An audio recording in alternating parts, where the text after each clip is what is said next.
Hi, Tribe Builders. This is Tanya Rooney coming at you with a solo episode today, which are always interesting.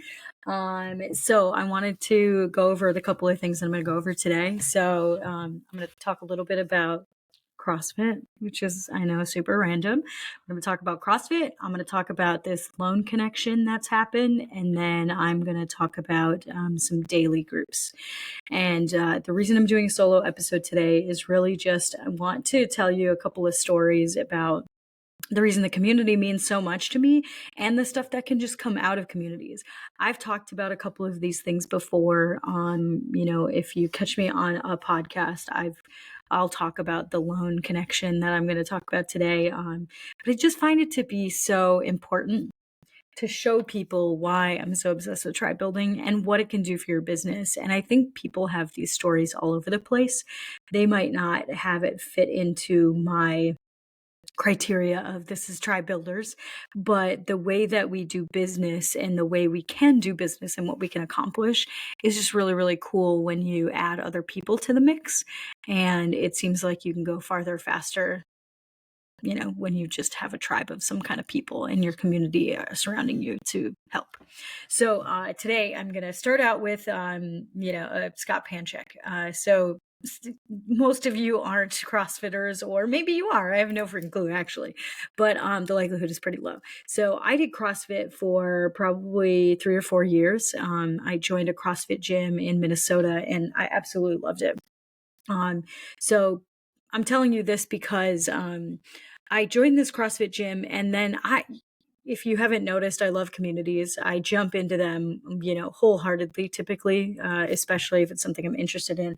So CrossFit, you've probably heard of it because they call it a cult. And I agree with the fact that you're going to want to talk about it. You're going to want to hang out with the people that are there, like that kind of stuff. CrossFit communities are really strong. They're really cool. So I started doing CrossFit, which really is just different workouts. I created this little group within CrossFit that I loved the people that I got to hang out with. We hung out like in lots of different situations. Friday nights we were at the gym working out and potentially, having drinks afterwards and eating food and things like that. So when I was in that realm, I decided to do some community stuff. So that means like I went to extra competitions. So in CrossFit, it's all about who can work out the fastest and the hardest and the best. So there's competitions that are tied to this, which are really good because honestly, like stuff like that just has you working towards something, which is honestly a really good idea, especially if you're going to the gym, because it kind of gives you some purpose. Some people need some of that. So I have competed as well as been to competitions. I've volunteered at competitions. There used to be this big competition called, the company was called Game Day, and they had a really cool thing in Minnesota. So I volunteered a few times for these competitions. And the reason I'm telling you about this is because at the end of the competition, like if you're the last person, everyone is cheering for you. And the reason I love CrossFit so much is because they make you feel so included. It doesn't matter if you're the first person done or the last person done.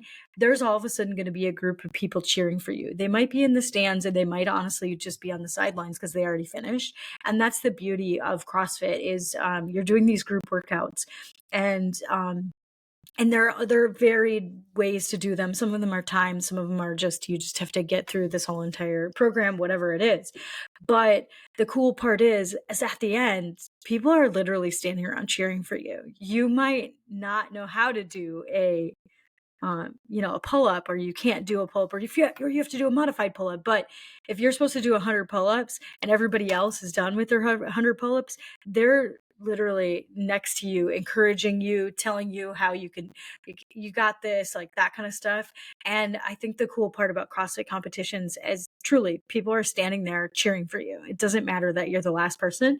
And I feel like that's something in sports that I think maybe this people that actually do the sport are still like that, like professional sports. So I'm thinking about the NFL. I think a lot of that happens and we just don't see it, but it can be so competitive. It can be so gross. It can be so us versus them, which it feels like we're in a polarizing time right now of us versus them. And the beauty of something like CrossFit is it doesn't matter who you are. There are people on the sideline cheering for you, even though they don't know you. And it is one of the coolest things to be at the end of a competition. And even though you're not top 5 in your bracket, you're still getting cheered for. And so I digress into that story. I'm going to go into a new story. So I was on the internet the other day, and there's this man named Scott Panchik, and he has been a CrossFit competitor for a really long time. Like, he's kind of a known name. He hasn't won CrossFit games or anything like that, but he knows what he's doing. So for some reason, I guess I'm following him on Facebook or on Instagram, and I watched him post a video, or his group posted a video of him watching his wife work out. So there's these thing called lifetime PRs, which means it's a personal record in your lifetime. It would be the most you've ever deadlifted. It would be the most you've ever snatched, or the most you've ever clean and jerked. And like, in your entire life. And some people like get really, really fit, and they, hit a 300-pound deadlift, and they will never hit that number ever again. So a personal PR is just, or a lifetime PR is just that. So Scott Panchik had this post, and it was a video of him watching his wife get her best, or her lifetime PR on a snatch, which means that you just Google it, actually. It's really just putting weight over your head in a very fluid motion. And watching his reaction to his wife getting her lifetime PR is the greatest thing ever. He's standing on the sideline, just jumping up and down, and then yelling, because he's encouraging her, like, you got this, you got this, you got this. And then jumping up, like 5 feet up into the friggin' air or something. And then he runs over and hugs her. And I actually sent this to a couple of friends over the weekend, because I like, that's a kind that truly that's a video that would make me cry.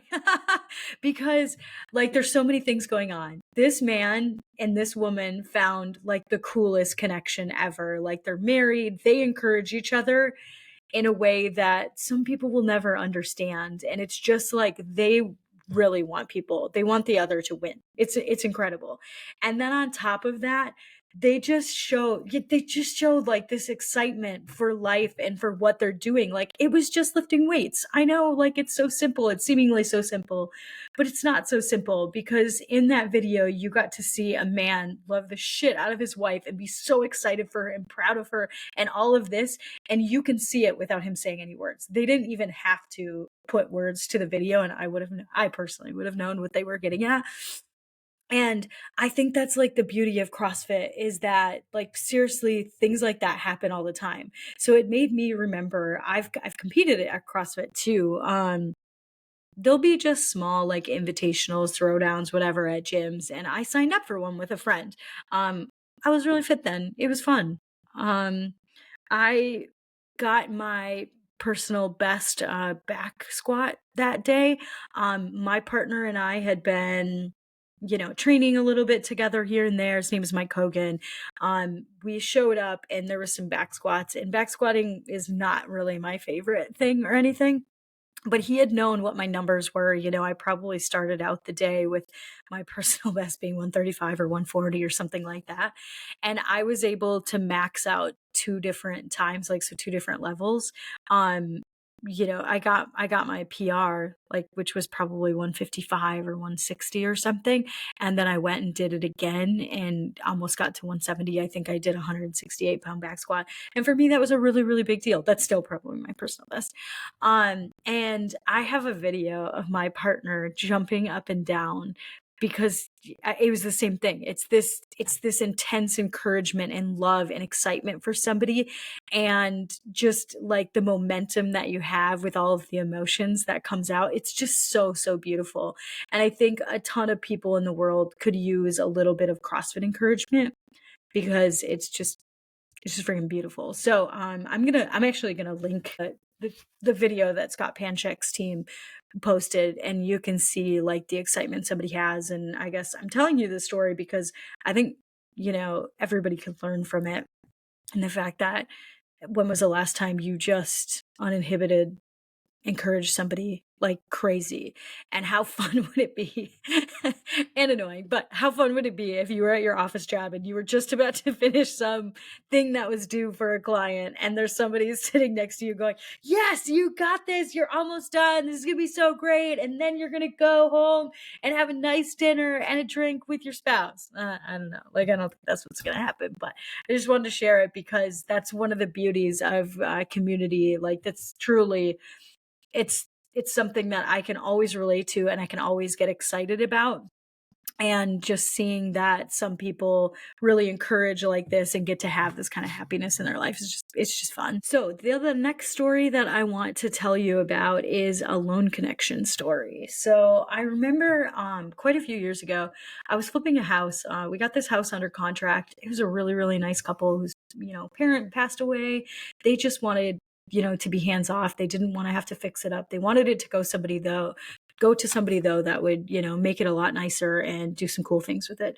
So I had it under contract. I got it off market, which means I sent out postcards and people called me and then I would make an offer on the spot. And so that was the situation. I gave them my word that this is the day we're going to close, things like that. So once you have that stuff happening, like an offer in, you go and get a loan.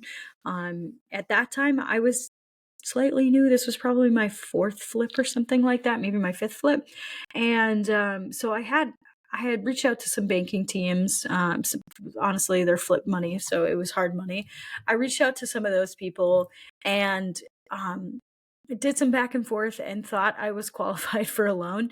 And a couple of weeks went by. I didn't really even think about it. They didn't reach out and say that they weren't going to lend on it. So the week before we were supposed to close, I started messaging them. I didn't hear from them, so we closed on a Friday. So I started messaging again on a Monday, and I'm just like, hey, like, what's going on with this loan? Like, we're supposed to close on Friday. What more information do you need? Like, what's going on? So I heard from them, I think on Tuesday night, hey, we'll get back to you on Wednesday. On Wednesday, I heard from them and they're like, yeah, we're not going to fund this. And that was kind of like the whole message. And I'm telling you this story because the beauty of real estate and making connections is like, this is the perfect example. So I'm kind of freaking out like, oh shit, like I need $200,000, like on Friday and it's Wednesday. Like I told these people I was going to close. Like now I need to figure this out. So I started sending messages to my network. And at that time I was in a group called 7-Figure Flipping. So, and I'm pretty active in communities that I'm in. So I make friends is really what active to me means. So I started messaging my friends. I, probably messaged 5 or 10 of them. And one of the guys I messaged, I'm just like, hey, do you know anybody that's got some money or can do a hard money loan or anything really, really fast? Like my lending just fell through. We were supposed to close on Friday. And he's like, I might have a guy. Let me send a text message. So he sent a text message to his guy and he's like, okay, I'm going to connect you with my buddy. You're probably going to need to get on a call with him, but he can probably do it. So I sent this guy an email, gave him some information about the house and myself and things like that. And he's like, hey, I'm busy today, but can we chat tomorrow? Just tomorrow morning is fine. Let's talk about, I have some questions. And I said, okay, but I'm still freaking out and still like reaching out to different people because I've only got 48 hours to come up with the money. So I had this conversation with this guy the following day. We were probably on the phone for 45 minutes or an hour. He asked me questions about me, about my background, just about life. And it was such a, like, it wasn't a bank conversation. It was what do you got going on? I told him about my flipping business, told him about my commercial real estate background, that kind of stuff. Told him the kinds of flips I had done to date. And at the end, he's just like, yeah, this sounds good. And I'm like, what? He's like, yeah, I can lend you that. Like, I have that money. Like, you just got to give me wiring instructions. He's like, how much do you want? Or like, what does that look like? And I told him the amount I needed. And then he's like, well, do you need flip money too, though? Like, do you need like construction funds? And I said, yeah. He's like, would you want to do those in draws or can I just give it all to you up front? Like if I were to lend it at this price and this and that. And I was like, yeah, that's totally cool. Like I'll take the higher rate to have all the money up front and everything. And he's like, okay, just give me the wiring instructions. I'll have it there tonight. You can close tomorrow. And the next day, the money was in the account. I was able to close, bought this house, all of this stuff. I flipped this house a few months later, or like, within 4 months, he had his money back. Everything went great. The reason that I'm telling you about this, like, here's the couple of things that I think are really important to point out, is that when I'm going to say I got kicked down because that loan was going to fall through. I was going to have to tell the client teams or like the people I was buying the house from that, hey, I can't buy this house anymore because I don't have any money, or I need to delay until I get the money. Instead, I just went to work. And I think a lot of people in the real estate area, I think this is what they're really good at, is we just go to work. You just start calling people. I've got a buddy that always used to say, he's like, call 100 banks. And people would be like, well, what are you talking about? Because a lot of people say, well, I don't have any money for that deal. And then you say, well, how many banks have you called? And they're like, well, 3. Just like, how many banks are out there? There's thousands of banks in the United States. So call more banks. So in this case, it's like, network with more people, call more people. And you can't just do this just when you need something. You need to create these relationships and network with these people as you're going through all of this. Like, this is literally like, you have to do sales and marketing in your company, you have to do operations. This is just another piece of it. Like, networking is truly its own category of, you don't want to be the person that just asks for money. You want to be the person that's actually checking in on people and saying like, hey, how are things going? And, so when you do need the money or when you need something, it's not just some random like text message saying like, do you have any money? Because a lot of times if somebody doesn't know you, they won't answer that kind of message. But in this case, like, I was able to salvage a deal, and we probably made $30,000 or $40,000 on that flip. And all because of some text messages, all because of these connections that I was already cultivating to say like, hey, I need help. And I wasn't even expecting, I never expect anything when I send text messages about money stuff. I just, it's just kind of like putting in the reps, like, hey, who can help me navigate this deal? Who can do this? Who can do that? So I find it to be important. Like, I think a lot of short-term rental people listen to this, which I really appreciate. I think this is the same situation in the fact that you need the people. You're going to need people that can help you figure things out. And it's not always the same people. So the more people you kind of have in your network, you can see how good somebody is at something. And then that's what you would go to them with. Like, if somebody's really, really good at doing setups, you should be friends with that person to ask them, about advice on setups. And then another person might be really good at design, or maybe you just need to pay somebody to help with design. And things like that, like, make your business better. They make your business go. I've met a lot of people that I get advice about lending from. So I like to do creative stuff any chance I can get, because I don't have a huge bank account. Like, my bank account doesn't have a ton of zeros behind it. That'd be really neat. The last thing that I want to talk to you guys about is daily groups. And I'm calling them daily groups because it's just something that I wrote down. So I've got a couple of, I'm going to consider them small masterminds. They're small groups that I have established over the years. One of them, is a mindset group. We talk once a week, and I've talked once a week for about 2 years. It ebbs and flows for sure on who can show up and when, because everybody kind of has different seasons throughout the year of kids, no kids, busy work season, not busy work season, stuff like that. And then I have a couple of other groups that are, we all stayed in a house at a conference, so we have a text string and we talk about business here and there. And then another group where we literally talk about short-term rental hosting every single day. And it's a lot of life stuff as well, but short-term rental hosting is the most support that I'm usually getting. And the reason I'm telling you about these groups is like the importance of them. Every single day, things come up in our business and things come up in life, and knowing how to navigate them with other people and get like other people to weigh in on it that do know your business, that know what you're doing, is really important. And I think a lot of people want something like that, but they want it on their terms. And I would challenge more people to think about, how could you help other people out? Like, how can you give your knowledge to somebody that doesn't really know what's going on quite yet? Or how can you mesh your skills with a couple of other people? Meaning, I've got all kinds of friends that are really good at short-term rentals. Man, it's really, really fun to watch. But there are pieces that I'm really good at in short-term rentals. So knowing that you got to jump into some of these groups or make a little group and be able to talk to each other about business like constantly, and then having this spot that's like, when you're like, oh my God, I hate that this just happened. How do I navigate this? You would go to them instead of going to your friends or your spouses or going to a free Facebook group.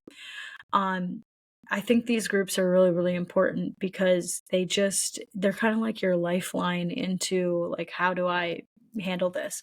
And just a little bit ago, I had said that you need to be willing to give and like bring value. You might not need help on a daily basis. And I don't think that's necessarily what these kinds of groups can bring you. I think it's, the more we teach, the more we learn. We learn about the stuff that we're already good at, the stuff that we want to be doing, and we're imparting that knowledge to somebody else. And when we do actually need the help, then we already have it established because we're already doing some daily text messages to certain people.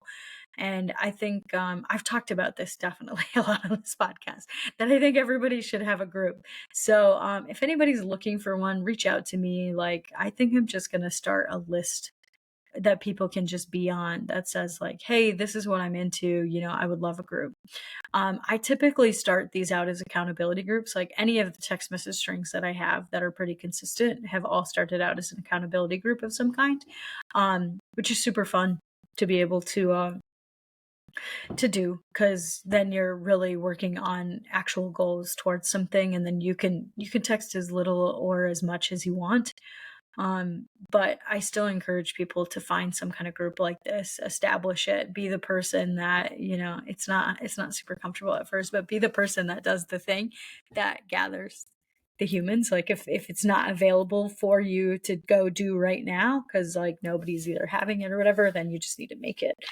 And I think that's a really good lesson for a lot of business owners, because we are always going to say, I'll do that eventually, or I'll do that when, I'll do that if this happens. And I think it'll never happen if you don't just do the thing. So if anybody's ever looking for a group to try to join, or they need some people to join up with, let me know, because I've got some people that are always looking for these kinds of things too. And I would love to keep a list. This is going to be Tanya's list, not kind of like Craig's and Angie's list, but this is just going to be about different groups that you can join. That is it for Tribe Builders today. I know that these are quite random stories, but I really just wanted to show like the importance of the things that can happen just because you have a community. Like reaching out to people, making sure that you have these humans, and then remembering to reach out to them. Right now that we're looking for a house, and we haven't flipped a house in a while, but I'm looking for a house to flip, but we're going to live in it as well. So it's a live and flip.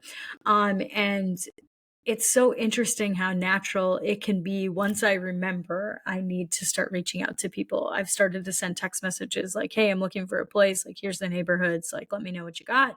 Hey, I'm looking for money. Like, how can I structure this kind of deal? Like, I've had a lot of these conversations over the last week, and just remembering, some of those tools in my tool belt that look like they have a little bit of rust on them. I'm taking the cleaner to this and figuring out, oh, I still have those skills. They didn't go away. I just haven't been using those muscles lately. So finding out where I need to, brush up on some things. So I hope you got something out of this podcast episode. I know it's nothing like ones that I've done before, but I just really like to tell stories, and I think it's super fun to see some of the stuff that happens in the realm of possibilities, especially when it comes to real estate. Man, there are some cool things out there. I'm hoping that in, about a month or two, I'm going to be able to do a podcast episode to tell you about the random connections that I needed to make and that I had to resurface to find the live and flip that we're going to be living in the next 2 months. I'm like super excited about that. It's going to be cool. I'm going to let you guys know like how we funded it, how we found it, that kind of stuff. I hope you have a great week.